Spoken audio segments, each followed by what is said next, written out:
Huwag niyo pagtulungan si Sunny. Shh. Huwag niyo pagtulungan yung tuta. Ay sus, Ivana. Ivana, wala ka talagang kapaguran, anak. Kasi naman ikaw, Sunny, wala kang ginawa kundi sumampa. 5 months ka pa lang. Sumasampa ka ng aso ka. Ayan, napipikon sa'yo sila. Ayan, lalaro po sila.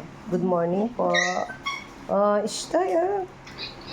Hindi ko kayo papalabasin, ha. Dito lang kayo muna sa kwarto maglaro.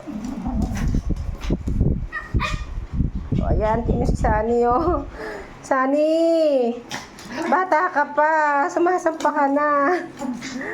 Pasaway tuntutan to. Si Derek naman to. Ayun si Sunny sa ilalim mo. Ang kulit. Ivana! Huwag mo kagat-kigatin si Sunny. Ay, over naman to si Ivana makipaglaro. Doon ka makapaglaro sa mga boxer, anak. Sa labas. Kila Ace, Sunny, basang-basa ka na, anak ko. Basang-basa na siya. Sige, magliligpit pa si mama, ha? At ako bibili ng pagkain niyo sa labas. Good morning po.